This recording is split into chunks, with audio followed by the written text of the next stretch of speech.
വിമർശനങ്ങളൊക്കെ കേൾക്കാറുണ്ടോ? ഇഷ്ടം പോലെ. ആണല്ലേ? എന്താണ് റീസണായിട്ട് കേട്ടിട്ടുള്ള വിമർശനം? അല്ല, എന്തെടുത്താലും വിമർശനം തന്നെ.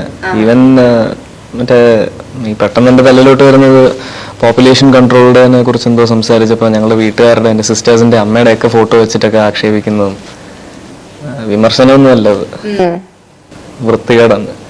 എൻ്റെ അച്ഛൻ ഈ പാർട്ടിയിലോട്ട് ജോയിൻ ചെയ്തതിൽ പിന്നെ എൻ്റെ അച്ഛൻ വേറെ ഏതോ ആളായെന്നുള്ള മട്ടില് ഒക്കെ ആൾക്കാർ അജണ്ട ബേസ്ഡ് ആണ്, നമുക്കറിയാം.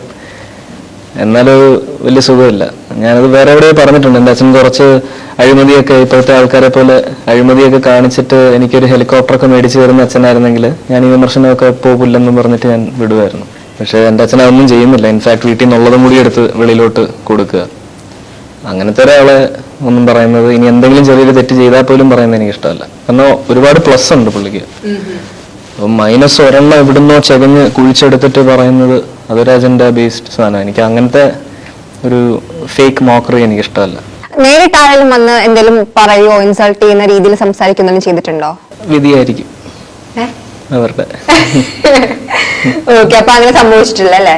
ഇല്ല, അങ്ങനെ പൊതുവെ ആരും ചെയ്യില്ലല്ലോ. മിക്കവാറും ഓൺലൈനിലോ ഫ്ലോക്ക് മെന്റാലിറ്റിയാ. ഒരു 10 പേര് പറയുമ്പോഴേ 11ാമത്തെ ആള് ജോയിൻ ചെയ്യുള്ളൂ. ഒറ്റയ്ക്ക് നിന്ന് അധികം നട്ടല് കാണിക്കുന്നവർ വളരെ ചുരുക്കുക. കുറച്ച് ഗുണ്ടകളാരെങ്കിലും ഒക്കെ കാണും അങ്ങനെയൊക്കെ കാണിക്കുന്നു.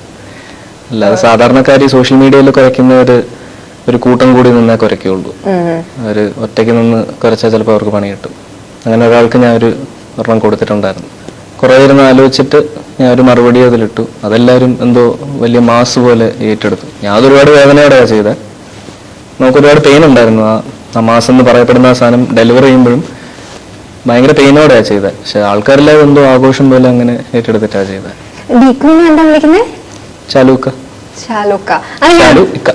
ചാലു എന്നാണ് അദ്ദേഹത്തിന്റെ പെറ്റ് നെയിം. എല്ലാവരും വീട്ടുകാരൊക്കെ അങ്ങനെ വിളിക്കുക. അപ്പൊ ഞാൻ അച്ഛനൊക്കെ പറയുന്നത് കേട്ടിട്ട് അറിയാതെ അങ്ങനെ വന്നു പോയതാ. അല്ലാതെ അഡ്രസ് ചെയ്യുമ്പോ DQ എന്ന് തന്നെ അഡ്രസ് ചെയ്യും. എന്നെ ഗോകു എന്ന് വിളിക്കും.